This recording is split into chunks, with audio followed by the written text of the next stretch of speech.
care hospitals address other levels of care such as health maintenance organizations HMOs or nursing homes.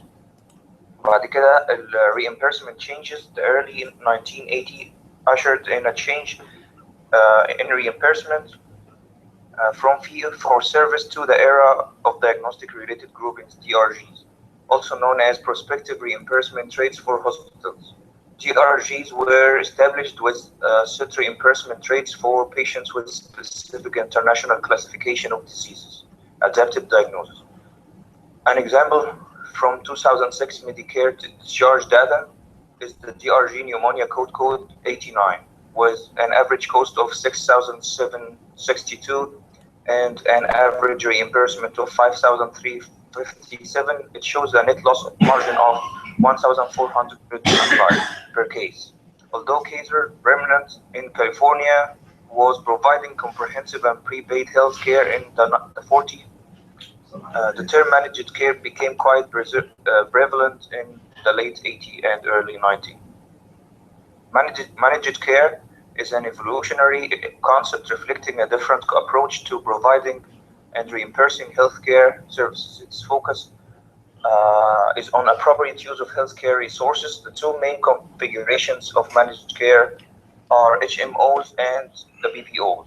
HMOs coordinate the provision and financing of comprehensive care to a defined population, and PPOs provide one specific service to patients. For example, a dental PPO provides only dental services.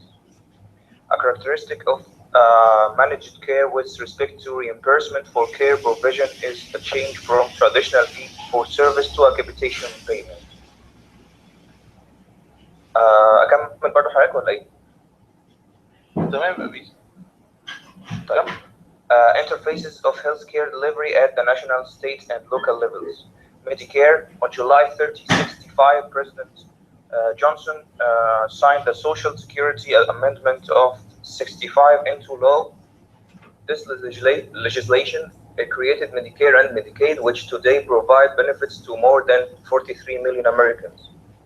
People 65 years of age or older, people under 65 of age with certain disabilities, and people with end-stage renal disease requiring either dialysis or kidney transplant are eligible for health insurance coverage through Medicare.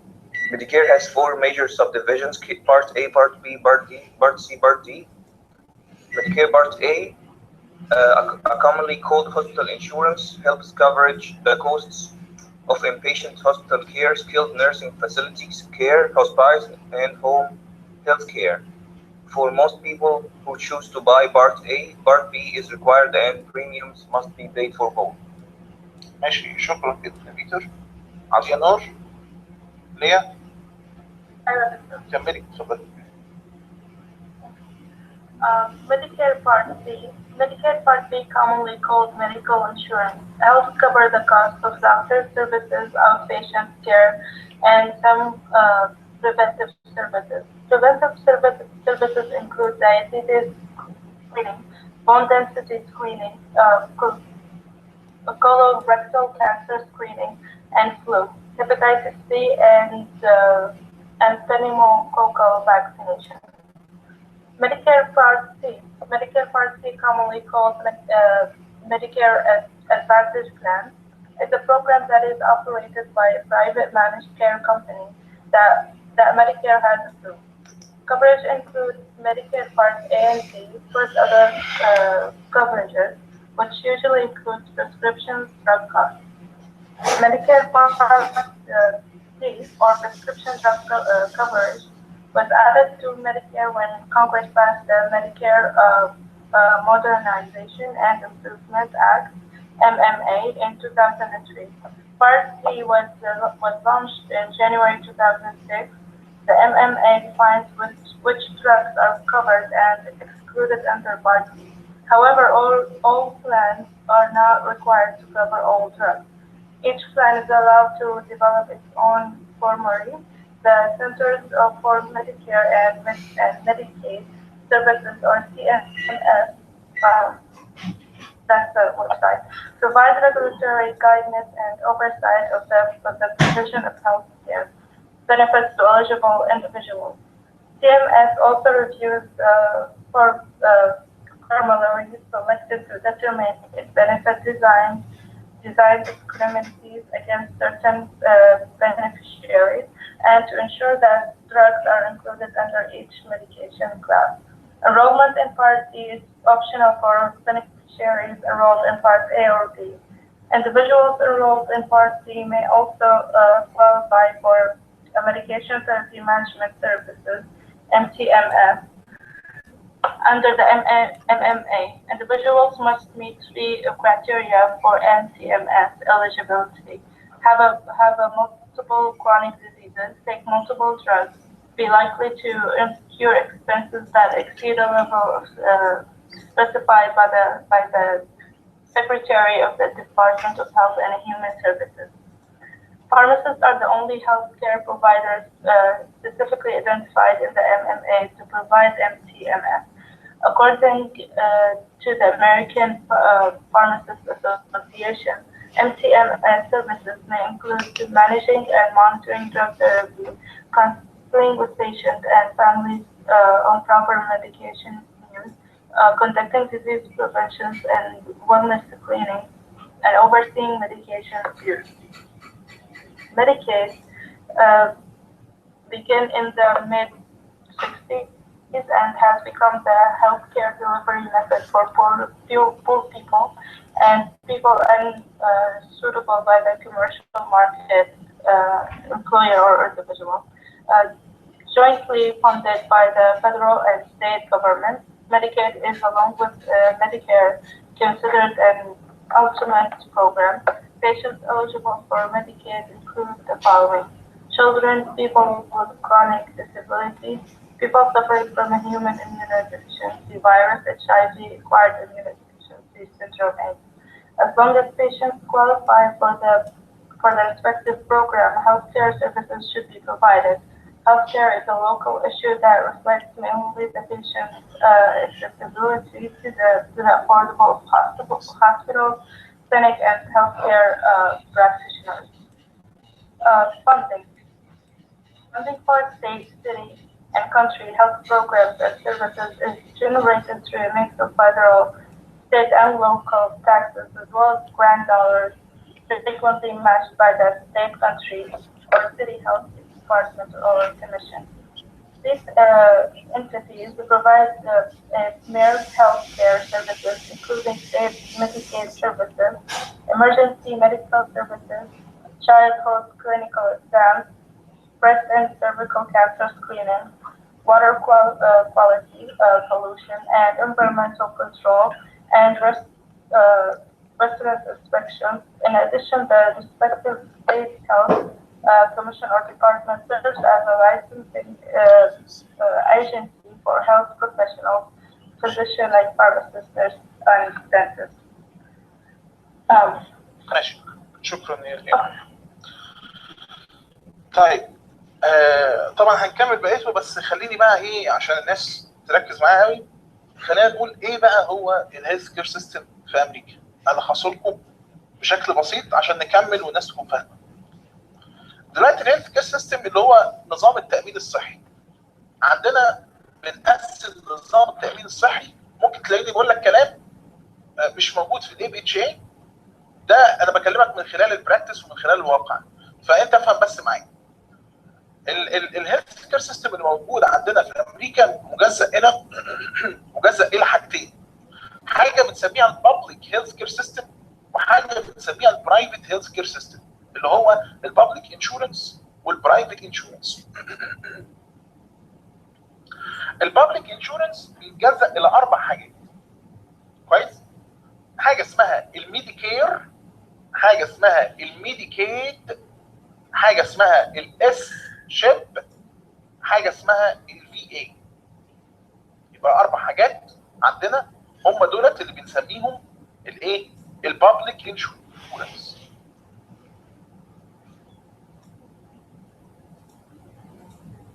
لو هنوفر فيه. نعم. مين؟ انا نزار، عفوا اخر وحده بس. في اسمها في اي. في اي. شكرا. تمام. بنقول اي حد من الناس هيتوفر فيه الشروط لاي حاجه منهم يقدر يدخل فيه. اي واحد امريكان سيتيزن هيتوفر فيه شروط فبالتالي يقدر يدخل فيه. ده بيسموه بابليك انشورنس. واحد الميديكير. الميديكير ده عباره عن التامين الصحي اللي بتعمله او بتقدمه الفيدرال لكل الولايات. يعني ايه؟ يعني زي ما احنا عارفين احنا عندنا اثنين بيحكموا البلد، حاجه اسمها الفيدرال اللي هو اللي خاص بجميع الولايات، كويس، وحاجه اسمها الستيت اللي خاص بالولايه الواحده نفسها. ممكن الستيت يتغير من ولايه لولايه، لكن القوانين والرولز والقواعد اللي بنمشي عليها في عندنا حاجتين، يا اما زي بالظبط كده البوليس هناك في الستيت البوليس ستيت، وفي عندنا الاف بي اي والفيدرال. نفس القصه لما بنيجي نتكلم على القوانين والرولز والحاجات اللي بتحدث في مجال الهيلث كير بيبقى في عندنا الاثنين الفيدرال والستيت. فالفيدرال بيعمل حاجه اسمها الميديكير، التامين الصحي الخاص بجميع امريكا، جميع الولايات في امريكا. فاي قانون هينزله او اي خدمه هيقدمها فبيقدمها بنفس الشكل لجميع الولايات، مفيش اختلاف. طيب الميديكير ده فيه شروط ان انت تدخل فيه. قال لي الامريكان سيتيزن اللي هيدخل فيه لابد يكون اعلى من 65 سنه في السن، او عنده ديسابيليتيز، عنده اعاقه، كويس، او اللي هي كرونيك كيدني فيلير والحاجات دي اللي هي ديسابيليتي برضه يعتبر. طيب مين اللي هيصرف عليها؟ الفيدرال. مين اللي فاندد ليها؟ مين اللي بيدفع فلوسها؟ الفيدرال. اوكي. طيب بالنسبه للميديكير ايه الخدمات اللي بتقدمها؟ قال لي بتقدم 4 شكل من الخدمات، بنقسمهم الى بارتس: بارت A، بارت B، بارت C، بارت B. اوكي. البارت A بنسميه الهوسبيتال انشورنس. يعني ايه؟ يعني حضرتك اي خدمه هتقدمها لك هي عباره عن الخدمه بتاعه الهوسبيتال. يعني بمعنى ان حضرتك داخل مستشفى فهي بتصرف على الكشف اللي انت داخل المستشفى، ان انت قدمت مثلا انا عايز ادخل اكشف، عايز اعمل حاجه، فبتبتدي تغطي التكاليف. ده البارت ايه. البارت بي اللي بنسميه الميديكال انشورنس، اللي هو تغطيه الدكتور بقى والنيرس، الناس اللي هم هيساعدوك جوه في المستشفى. فده بيسموه الايه، البارت بي، او بنسميه الايه، الميديكال انشورنس. طيب البارت سي والبارت دي دول بريميوم. يعني ايه بريميوم؟ يعني لو حضرتك داخل في بارت ايه وبارت بي، يعني انت حضرتك اليجيبل، يعني انت راجل كبير في السن عندك 70 سنه ودخلت في الميديكير، بعد ما دخلت في الميديكير فخدت بارت ايه وبارت بي، فانا بدفع زياده شويه. ممكن واحد يدفع زياده شويه ويدخل بارت سي، ويدفع زياده شويه ويدخل بارت دي، بس لابد ان هو يكون ايه، ملتحق ببارت ايه وبارت بي، لابد عشان اقدر اخد سي او دي. طيب هنسيب سي دلوقتي وهرجع لها تاني، بس نخليها في دي. البارت دي هو عباره عن ايه؟ البارت دي ده البريسكريبشن سيرفيس، يعني حضرتك بيقدموا لك خدمه على الادويه، على الدواء، على البريسكريبشن. طيب ايه الخدمه اللي ممكن يوفرها لي؟ من اروع الخدمات ومن اهم الخدمات هي الام تي ام، ميديكيشن ثيرابي مانجمنت. ايه هو الميديكيشن ثيرابي مانجمنت؟ ان انا اقلل لك التكاليف واعلي لك البنفيت، من الاخر يعني ده معناه اقلل لك التكاليف واعلي لك البنفيت. طب ده ازاي؟ من خلال ان انا بكون جايب عندي حاجه زي الفورمولاري.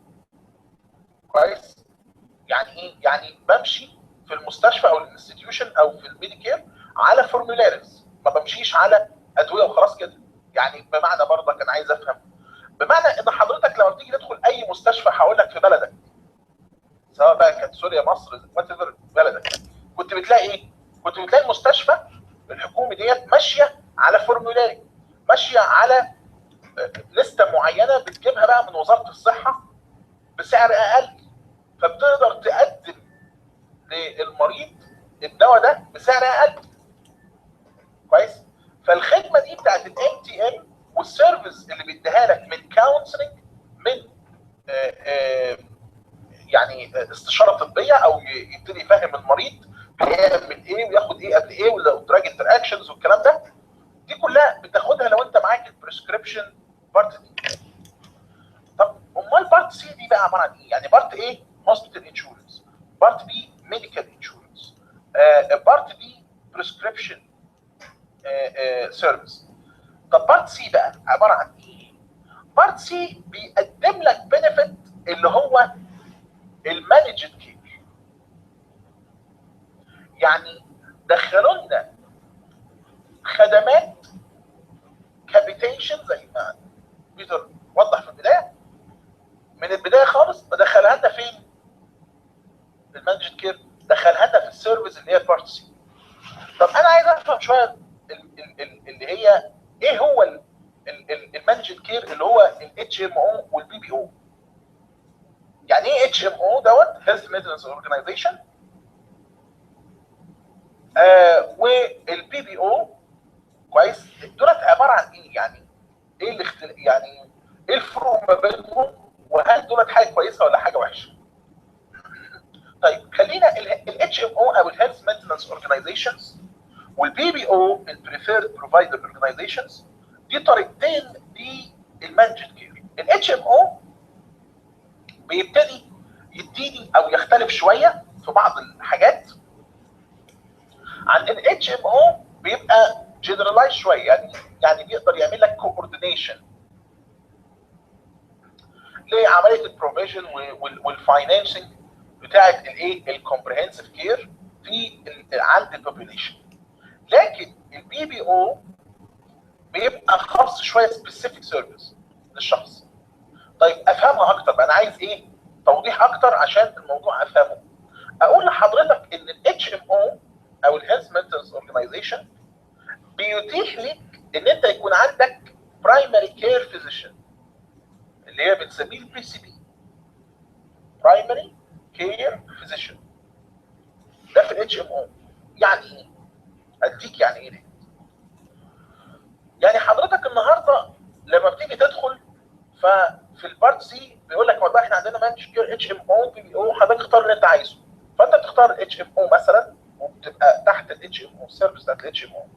الاتش ام او بيقول لك في عندنا مجموعه اهيت من الاطباء، ممكن تختار منهم طبيب.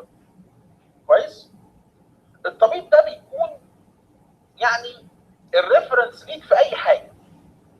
عندك شويه صداع بترجع له، عندك برد بترجع له، عندك التهاب رئوي بترجع له، عندك اسهال بترجع له.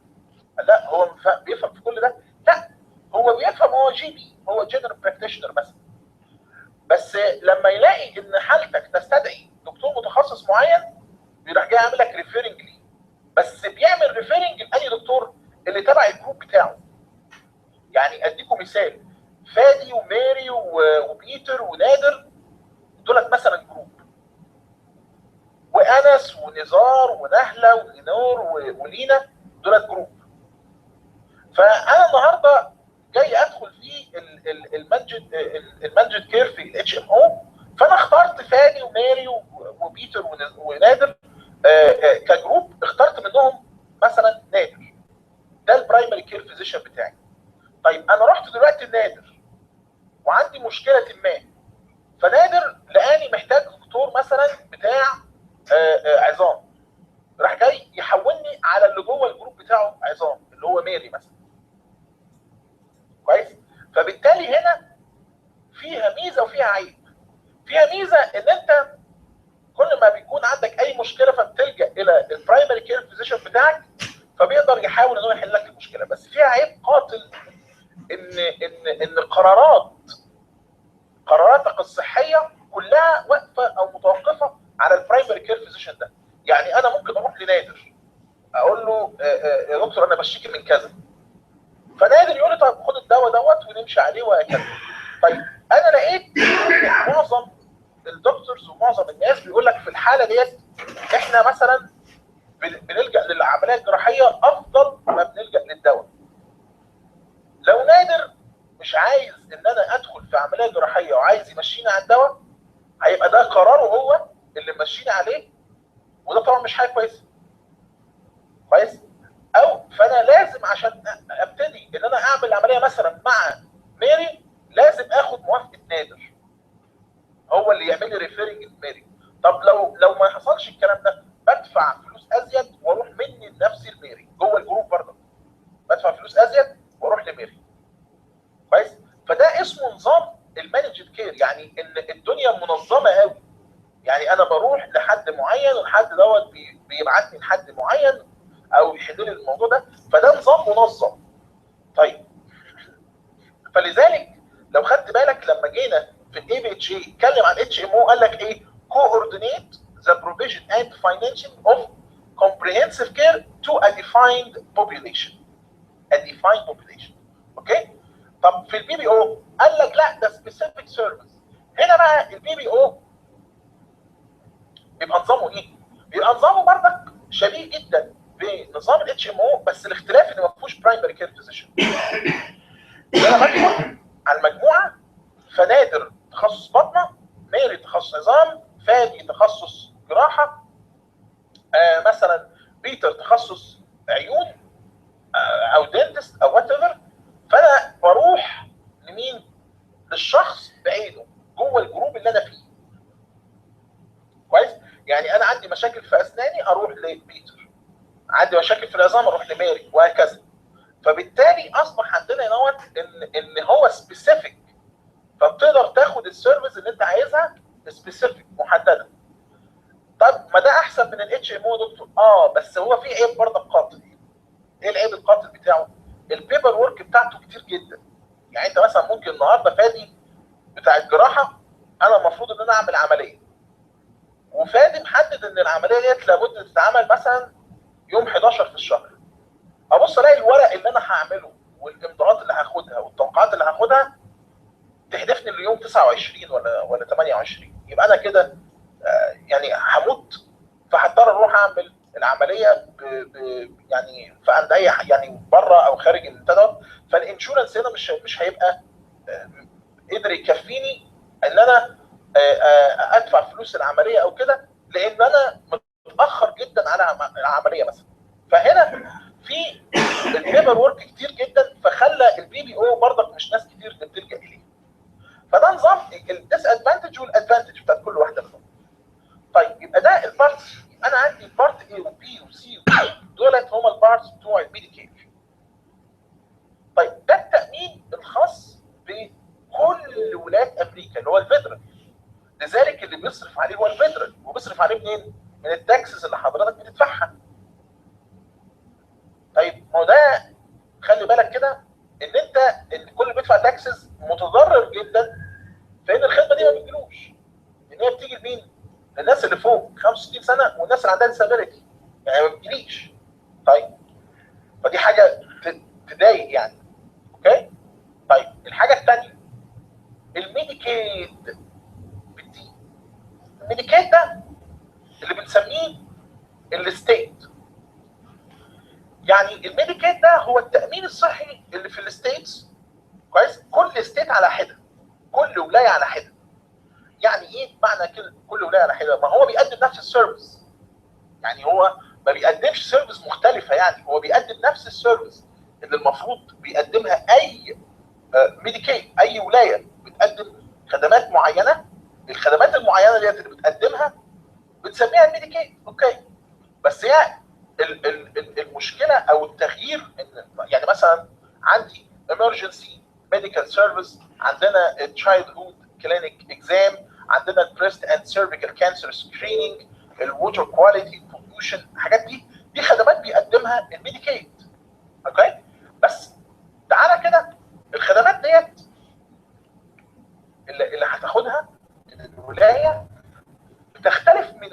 جايه في مين اللي يدخل.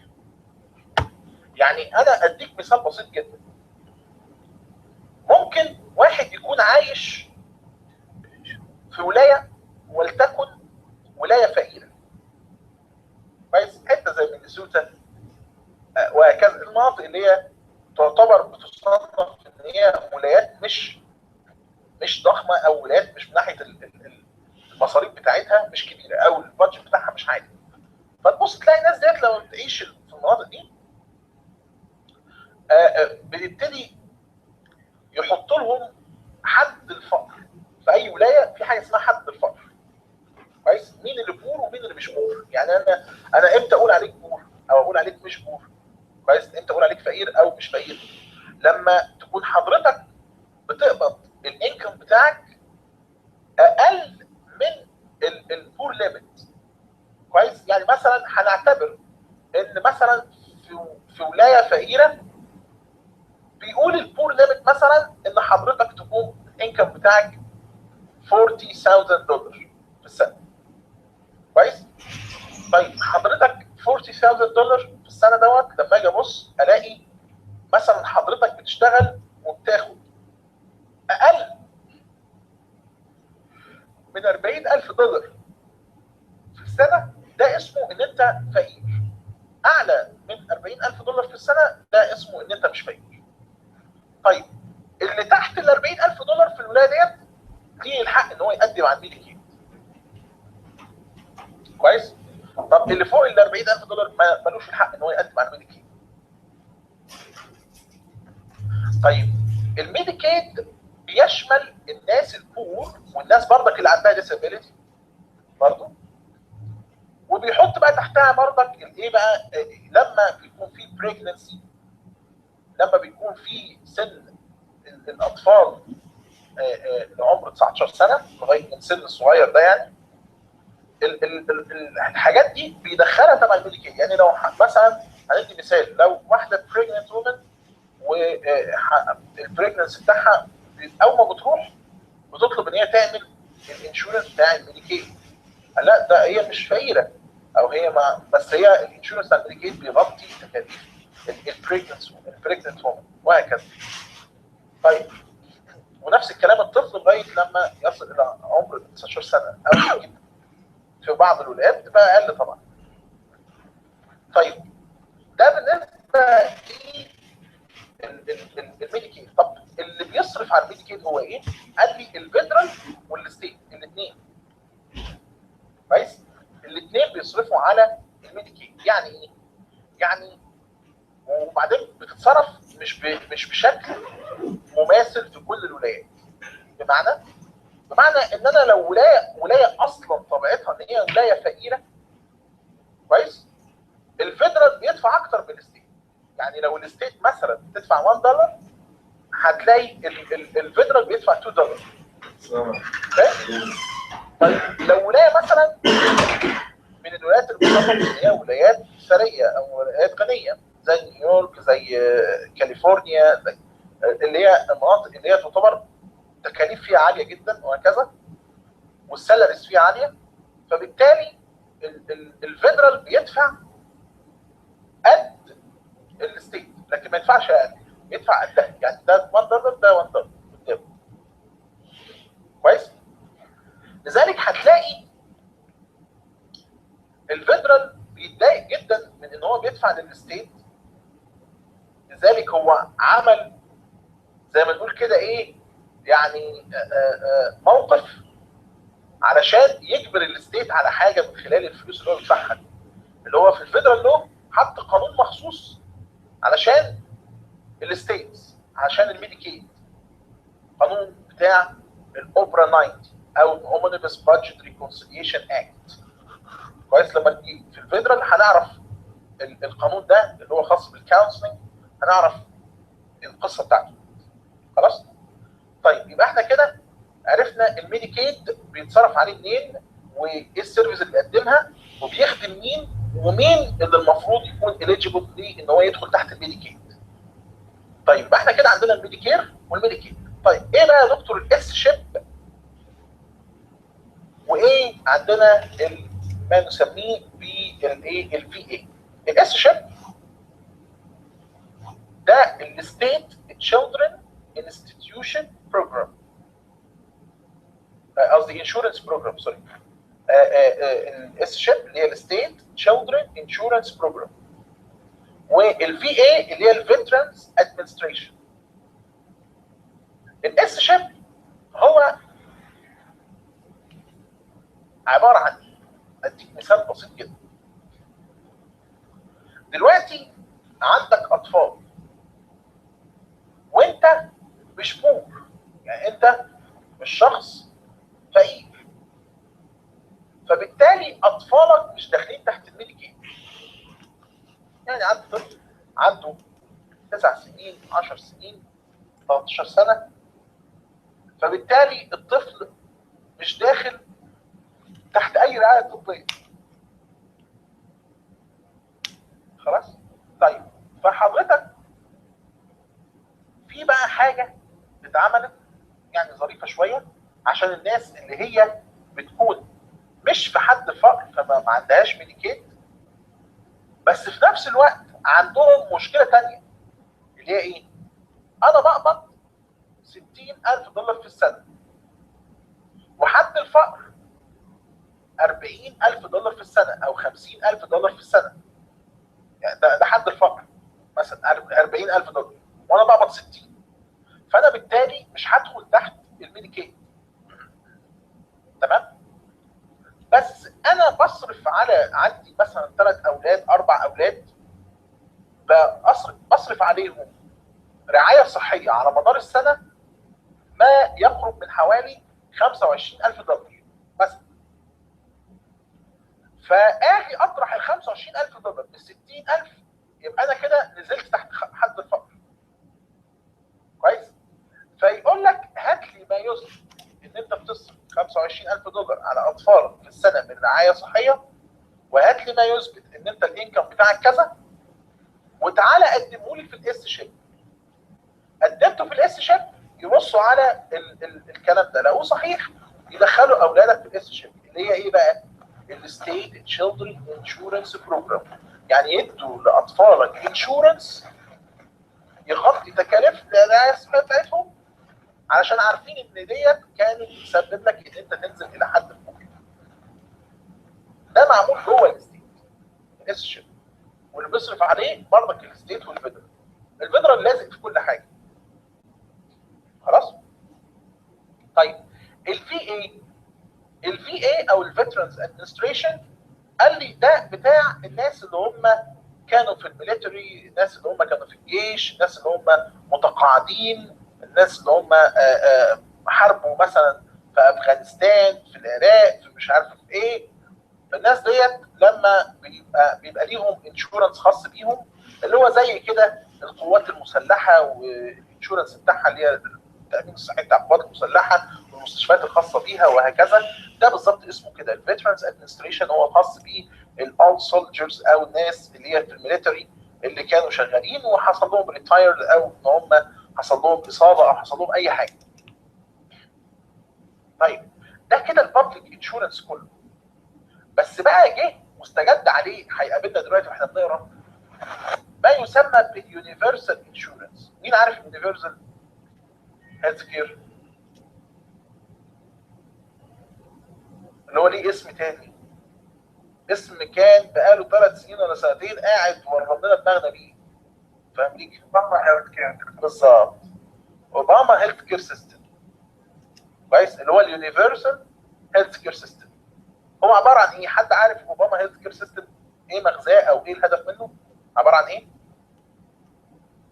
مفيش واحد بيحط صوت في الانتخابات؟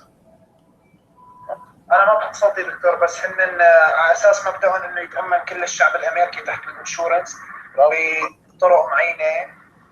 كل حدا بيحكي شيء، بس انا بعتقد الاصح والاكثر اللي بتذكره انه هو عباره عن تخفيف، مثل بيصير ريوردز للشخص اللي ما له اليجبل لواحد من الانشورنس، يصير عنده مثلا انه انت خذ برايفت انشورنس ونحن بنحاول نعفيك مثلا من قدر معين من التاكس. اتس برسنتج يعني.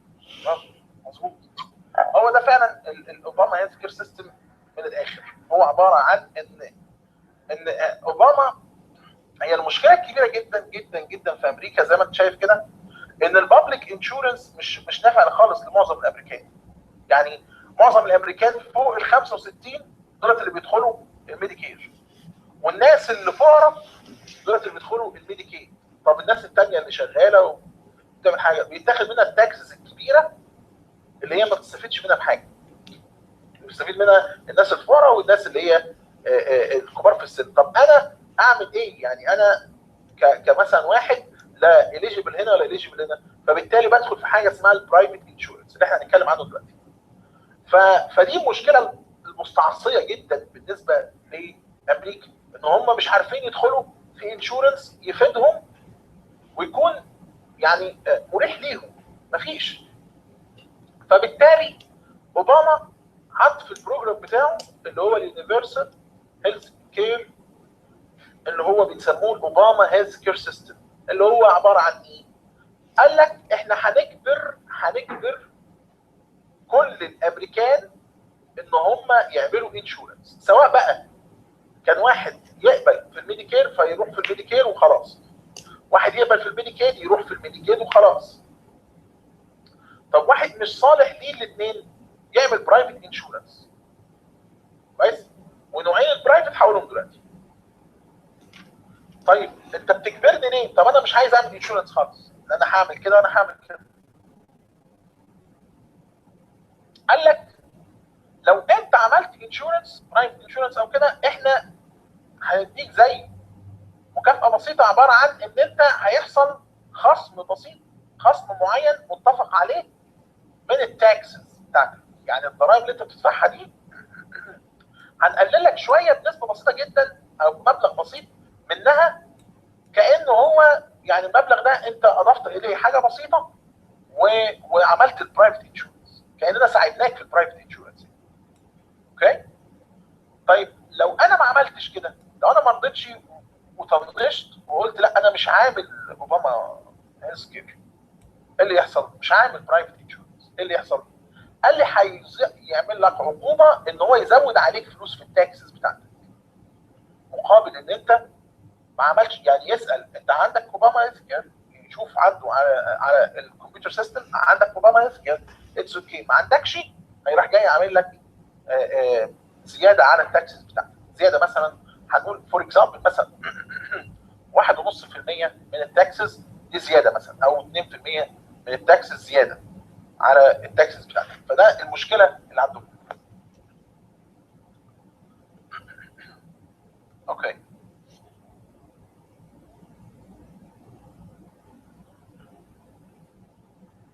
طيب ده كده بالنسبه للاوباما هيلث كير سيستم وبالنسبه للبابليك هيلث كير سيستم. طب بالنسبه للبرايفت انشورنس ده عباره عن ايه؟ البرايفت انشورنس ده عباره عن ايه؟ قال لي البرايفت انشورنس مشكلته ان عندنا رقم واحد في حاجه اسمها الامبلوير امبلويي برايفت انشورنس، والنوع الثاني بيسموه الانديفيدوال برايفت انشورنس. الامبلوير امبلويي برايفت انشورنس اللي هو خاص بيه ان انت حضرتك لما بتروح مثلا صيدليه وتتعين فيها مثلا، فور اكزامبل رحت رايت ايد، رحت مش عارفه ايه واتعينت فيها، فتيجي بعد شهر ولا حاجه كده اتعينت فارماسيست، اتعينت فارماسيست وات ايفر، تيجي بعد شهر ولا حاجه يقول لك ايه؟ يقول لك هات لي الاوراق بتاعتك عشان ادخلك في الانشورنس بتاعنا. الانشورنس ده عباره عن ان رايت ايد مثلا متعاقده مع كامباني، انشورنس كامباني، بان هي مثلا في مستشفيات معينه، في دكاتره معينين بيبتدي ياخدوهم للانستتيوشن بتاع اللي هي رايت ايد او كده، او الاورجنايزيشن ديت، ان هي تبقى الناس اللي فيها تقدر تروح الاماكن دي. طيب البرايفت انشورنس ده مثلا يعني بيكلفك انت، بيكلف الشخص الواحد مثلا هنقول فور اكزامبل $1000 مثلا في الشهر مثلا، فبيجي يتشال منك مثلا حوالي 400 او $500 بيشيلها مين؟ الاورجنايزيشن نفسها، وانت بتدفع الباقي اللي هو $400 الباقيين او $500 الباقيين او كده. فبيبقى انت حضرتك بدل ما هتروح تعمل انشورنس بنفسك فتدفع $1000 لوحدك، لا بيدخل معاك المنظمه نفسها بتشيل منك جزء وانت بتدفع جزء. فلذلك هم سموه امبلوير امبلويي برايفت انشورنس، يعني انت بتدفع وهو بيدفع. كويس؟ دي حاجه. الحاجه الثانيه الاندفيدوال برايفت انشورنس، ده بقى ان انت تروح لشركه الانشورنس كامبانيز على طول، لان انت مثلا الناس اللي هي بيسموهم هناك في امريكا الريد نيك، او الناس اللي هم يعني اللي هو بيبقوا بيعملوا كل حاجه بايديهم، يعني زي الناس الارياف مثلا او الريفيين، يقول لك ده ريد نيك، ده بيعمل كل حاجه. فتلاقيه مثلا ما عندوش شغلانه اكتر من ان هو يقعد مثلا يعمل كل حاجه بايديه، يعني هو بيشتغل بايديه في كل حاجه، حتى شغلته مثلا ان هو يطلع بلانش مثلا اصطاد، ان هو يعمل مش عارفه ايه كلام من ده. الناس دي مش معينه او مش موظفه في اماكن معينه. طب الناس دي بتاخد الانشورنس بتاعها ازاي؟ قال لك بتعمل برايفت اندفيدوال برايفت انشورنس. اندفيدوال برايفت انشورنس تروح على الانشورنس كامباني ويبتدي يعرض عليها يعني الانشورنس اللي عنده عامل ازاي، او الاوفرز اللي عنده عامله ازاي، وهو يدخل في حاجه منهم. طبعا دي مشكلتها ان انت بتتحمل كل اعباء الانشورنس. يعني الانشورنس اللي عامل $800 فانت بتدفع $800. كويس؟ ده بالنسبه لي كل الهيلث كير سيستم في امريكا من A to Z. اوكي؟ نكمل بقى واسمع ميري. الامرجنسي preparedness. ميري؟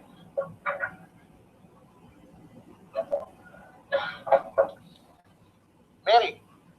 Okay.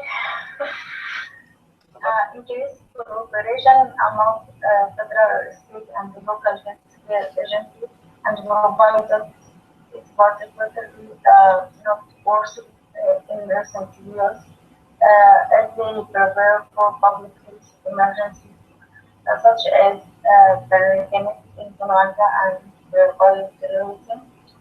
The staff of these entities and local health care practitioners use communications and supply networks to contact periodic these drives stimulate actual health diet investors,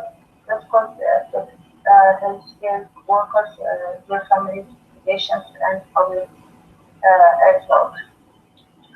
Healthcare trends and numbers. Currently, the illness model provision care receives the majority of healthcare infrastructure. The wellness model for preventing disease and promoting health receives only 3% of healthcare spending and covers procedures such as blood preparation checks, cancer screening, immunizations, and blood testing. Some important healthcare numbers include the following. The Canada National Healthcare Expenditure for the United States for 2006 was 7,026, which was the average of just the world. The United States ranked on 37 in life expectancy. The per capita healthcare expenditure is predicted to be 13,101, 13,101, point 27, 2017. U.S. healthcare expenditure in 2000 was 2 billion and 1, and projections for 2017 are 4.2 billion. US total healthcare spending as percentage of gross domestic product for 2016%. In the United States, several healthcare systems combine to provide care directly or indirectly to majority of citizens. Those systems include but are not limited to the following: Medicare, Medicaid, private insurance, veteran affairs, for-profit and non-for-profit health system, independent, basic service erosion, facilitate healthcare system, public healthcare system. The distribution of national healthcare expenditure or source of payment for services was as follows: private insurance 64.4%, Medicare payment 19%, Medicaid payment 14.6%, other government payment 12.4%, out of pocket payment 12.2%, and other private payment 7.4%. Restriction هنا نلاحظ ايه ان توزيع الهيلث كير، شوفوا هتلاقوا 34.4% للبرايفت انشورنس. دي المشكله المستعصيه هناك في امريكا، ان معظم الناس، معظم الامريكان بيعملوا برايفت انشورنس وفي المقابل بيدفعوا تاكسز كمان. فدي بالنسبه لهم هي المشكله الكبيره، ان انت بتدفعني تاكسز على كل حاجه وفي الاخر بتخليني اعمل انشورنس برايفت. فدي المشكله الكبيره اللي حتى لما كان ريمني واوباما لما كانوا بيتنافسوا في كل واحد منهم كان عامل بروجرام علشان يحاول ان هو يحسن من جوده الهيلث كير. حتى تلاقيه دايما لما كانوا يعملوا مناظرات يتكلموا على الهيلث كير، على الهيلث كير لازم رقم واحد هيلث كير. فكملي يا اميري اتفضلي. دكتور عفوا معلش سؤال بس بهي القصه، اتفضل ولا بعدين؟ دكتور عندنا عم بيقول انه expenditures by source of payment. انا ما فهمت بس يعني هيدي الجمله بالنسبه قديش عم تحصل او وين عم بيصير اكثر شيء دفع مصاري على مشاكل صحيه ولا لا؟ وين اكثر العالم يعني هلا الناس عم يدفع البرايفت انشورنس، يعني اكثر شيء عم يجي انكم للمشافي لنقول من البرايفت انشورنس، مضبوط؟ طيب معناتها شو بس في انه other government payments كل الحالات قلت لهم تفسير، مثلا ايدي اوت اوف باكيت، مثلا واحد لا عامل انشورنس ولا شيء، مره من المرات اضطر يفوت على المستشفى ودفع من جيبته. بس شو معناته other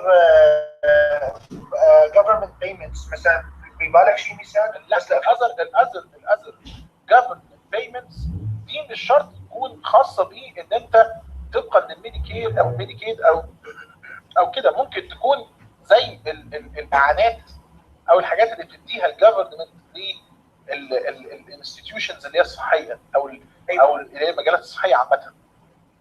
ايوه، واذا بتعمل فاندنج لريسيرش معين مثلا هذه تعد تحت. ايوه شكرا. تمام. طيب التيبل اللي قدامنا ده في ناس كتير جدا وهي بتذاكر بتبص يعني على الكلام كويس وتيجي تبص على التيبل كده نظره سريعه وتعدي. عايز اقول لك ان معظم اسئله الامتحان بتتركز قوي في التيبلز اللي موجوده عندك. يعني التيبل اللي قدامك ده جه في الامتحان اكتر من مره. تقول لي جه ازاي يا دكتور؟ اقول لك سؤال بسيط جدا كويس، بس محتاج من حضرتك ان انت تكون قاري التيبل كويس. يعني قال لك ان الهايست اكسبندتشرز من الدولارز اللي بتدفع في يونايتد ستيتس بتدفع على انهي حاجه؟ هل على الهوسبيتال كير ولا الدنتال كير ولا البريسكريبشن دراجز ولا الفيزيشن اند كلينيكال سيرفيس؟ لا، اعلى فلوس، اعلى مصاريف بتدفع على الهوسبيتال كير قدامنا اهو. كويس؟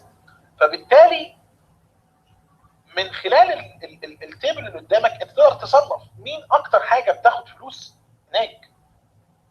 في امريكا الهوسبيتال كير، يعني هم بيعتنوا قوي بالهوسبيتال كير. بعديه الفيزيشن اند كلينيكال سيرفيس، بعد كده البريسكريبشن دراج، بعد كده النيرسينج هوم كير. دكتور معلش انا عندي سؤال بس. اتفضل. هو ده اللي الفرد بيدفعه ولا اللي الحكومه بتدفعه؟ يعني الحكومه بتدفع للهوسبيتال كير المبلغ ده او الكميه دي اكتر حاجه، ولا الفرد اللي بيدفعه؟ ما هو وات ايفر، انا ما يهمنيش، انا يهمني ان الهوسبيتال كير بيدخل له كام. ممكن يدخلوا من الميديكير، ميديكيد، من البرايفت انشورنس. المهم يعني مثلا اكتر حاجه بيهتموا بيها ايه؟ يعني مثلا انا اقصد كان بيتكلم على نصيب الفرد في اللي هو البير كابيتا مثلا 7000 وشويه، ده اللي الفرد بيدفعه مش كده؟ الايه معلش سوري؟ اللي هو كان بيتكلم في الاول على اللي هو المبلغ اللي بيدفع مثلا في 2006 كان 7000 وشويه، ده نصيب الفرد، ده اللي الفرد بيدفعه. انت بتتكلم على الجزئيه اللي هي من البدايه خالص، اللي احنا كنا شغالين دلوقتي، اللي هي some important healthcare numbers includes the following. The per capita national healthcare expenditure for the United States for 2006 was 7026 which is twice the average of the industrial world. ده اللي الفرد بيدفعه مش اللي الحكومه بتدفعه للفرد، او مش ده اللي المفروض الفرد بيدفعه. اوكي تمام. طيب معلش يا دكتور، هو بس الموضوع يعني النقطه ديت بس، الاكسبندتشر او الاكسبنسز اللي بتدفع ديت على مستوى الهيلث كير كله، المشترين مين اللي بيدفعوا؟ عشان بس بيتر هي جات كونفيوز. لا اللي انا عارف تمام 7000 ديت بيقول لك يعني واحد في امريكا بيصرف 7000، مش هو اللي بيصرف اي حاجه، يعني بتصرف البرايفت كير او الانشورنس او حتى تكاليف الفرد لنفسه هي 7000. ايوه، هم عايزين نقللها دي، عشان كده بيعملوا بقى كل الكلام ده. يعني يا جماعه هي اللي بتنصرف على الفرد اللي هو انت يعني لو جينا اعتبرنا في 2006 وجينا قسمنا، اصل هي برضك 7000 ديت مش معناها ان انت 7000، هي معناها ان هو خدوا المين بتاع الموضوع، خدوا الافراد كلها وجم جمعوها وقسموها على عددهم، فادانا اللي هي المين او المتوسط بتاعها حوالي قد ايه؟ تبقى حوالي مثلا 7000 وكسر، ده في 2006.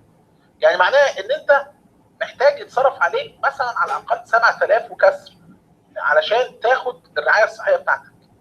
دي بقى انت بتدفعها برايفت، جزء منها بيبقى بيساعدك بيها الجفرمنت في ميديكير او ميديكيد. احنا بنتكلم از توتال او از نمبر. كويس؟ النمبر ما بتهمنيش قوي، يعني لما حد يجي يقول لك يا دكتور طب يا دكتور ده النمبرز دي تتذاكر او تتعرف او كده، انا ما يهمنيش النمبر، انا يهمني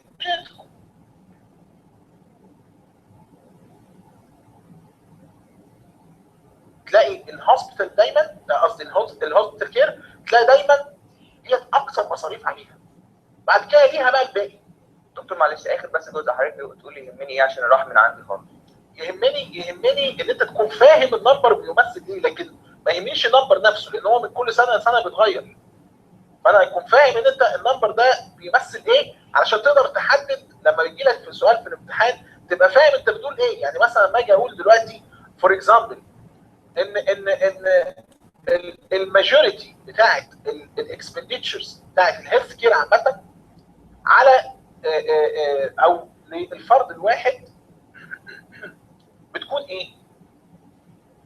بتكون برايفت انشورنس. يعني الماجوريتي او النسبه الاكبر للاكسبندتشرز اللي بتدفع لاي عامه في الهيلث كير سيستم بتكون للبرايفت انشورنس، يليها بقى بعد كده الحاجات الباقيه الميديكير والكلام ده. لكن ان انت تعرف ان ده 36 وكسر او دوت مش عارفه 12 وكسر او دوت حاجه و20 وكسر، انا ما يهمنيش ديت لان هي بتختلف من سنه لاخرى. كويس؟ وبعدين هم بيقيسوا تحسن الهيلث كير عندهم بالقيم اللي انت بتشوفها قدامك دي. يعني النهارده لو جم قالوا لي البرايفت انشورنس وصلت لحاجه و20%، يبقى ده انجاز كبير جدا. ليه؟ لان هو نزل من الحاجه و30% لحاجه و20%، معناه ان هو وفر للباقيين خدمات ثانيه ما تخليهمش يدفعوا برايفت انشورنس. كويس؟ طيب ناخد بريك لمده 10 دقائق ونرجع نكمل. اتفضل.